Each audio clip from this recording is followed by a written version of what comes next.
Hello people, welcome to ICX in Austria. Today's host is me, Angela, and today's topic is approaching schools. So, how do we approach schools? We approach them through phone calls or emails. And phone calls, as of benefits of phone calls, that it's professional, it's direct approach, so you basically know from the phone call on which page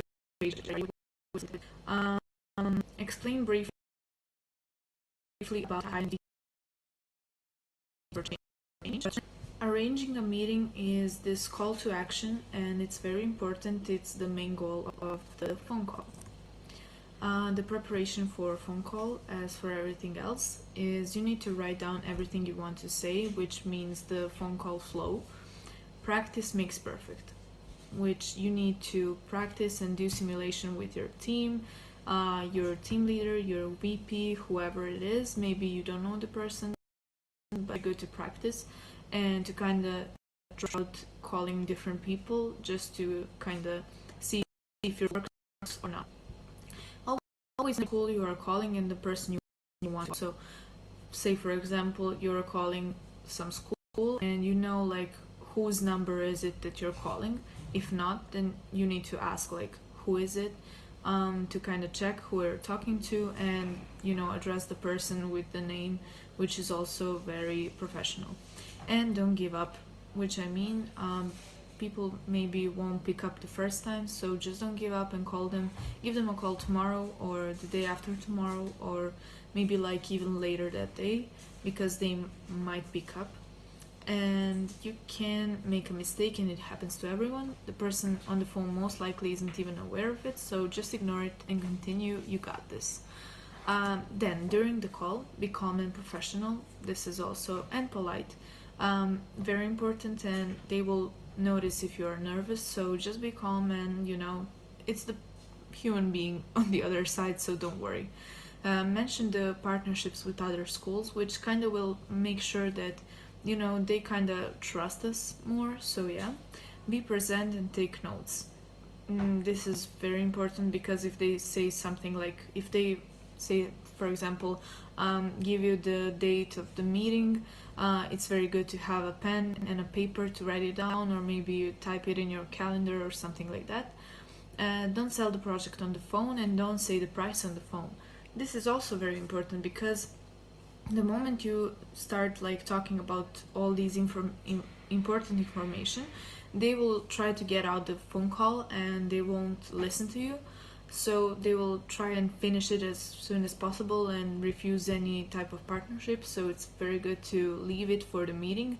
And even if they ask you anything about those info, just say like, we can discuss that on the meeting that we will arrange. So yeah, offer a date and time for a meeting. This is also like beneficial for you to do so. So if you choose the date and time, then you can fit it in your schedule. Okay, so have in mind,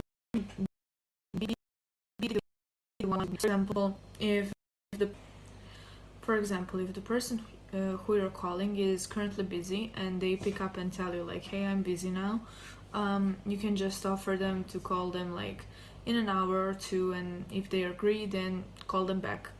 If the person responsible and who is in charge is not there, ask when you can call again and write down the time so you can call at that exact time to be sure to catch them. Let them know if the meeting is only for them to learn more information, that they're not obligated to buy anything or to participate with us. Like, just let them know that it's for their sake to kind of get more in depth with the project itself. Write the call output. This is very important, just as the writing the output of the meeting. And again, the main goal is the meeting. So don't like finish the call without arranging a meeting. The next thing is emails. They are also a very professional way to approach the school. If the phone number is not correct and there's no way to get it right, email is for you, and there's that way of contacting the school as well. They are not picking up ever, just email them, like that's also the solution. So yeah, and a way to give them additional information before the meeting. If they perhaps like want to learn more and to kind of have the questions before the meeting, you can just offer them to send them an email and to kind of write everything down, send them a booklet or something like that, and they can prepare for the meeting as well. What does a good email contain? Address and a subject. Never send an email without a proper subject and without like the main topic should be in the subject, so don't miss that.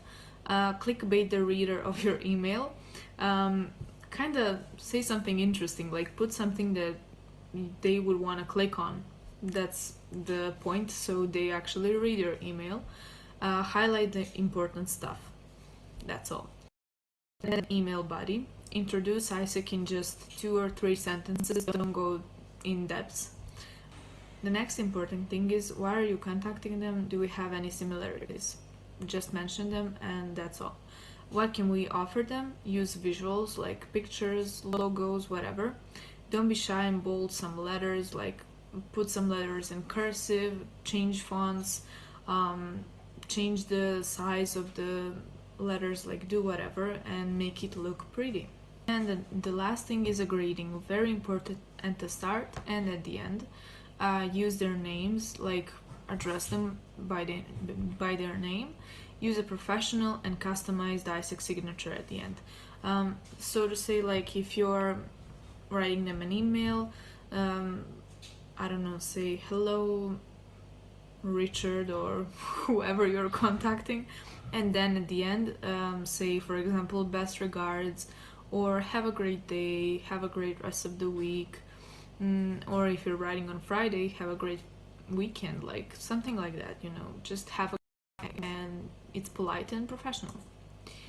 And final tips and tricks for approaching school. Do not every call will be the same and have the same flow. So if you have your flow written down and suddenly it's not going the way you wanted it and the way you planned it, just, you know, let it go and go with the flow. Like, be spontaneous, don't say anything outrageous, but, you know, kind of try and be, you know, as calm as possible. And, you know, as I said, it's just another human on the phone on the next line, so don't be scared and just take it easy and everything will be fine.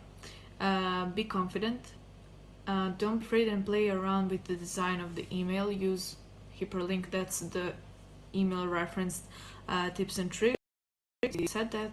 I mean, be free to design your email however you like. If you have an additional booklet, don't forget to attach it to the file, like of the mail. Before sending, double check for the mistakes, for the spelling mistakes, grammar mistakes. Those are like very, I mean, they could be unprofessional and seen as like not looking everything thoroughly and in detail, so just be sure to check that. Search up tools for emails. There are a lot of different useful tools on the internet, so be free and search up some tools that you can use, you and your team. It's good to check if your, like, the person you sent the email to has opened your email, and if they haven't replied yet, then you can follow them up and check it out, like why didn't they reply. And you need to reply to emails in 24 hours at most to be responsible and professional.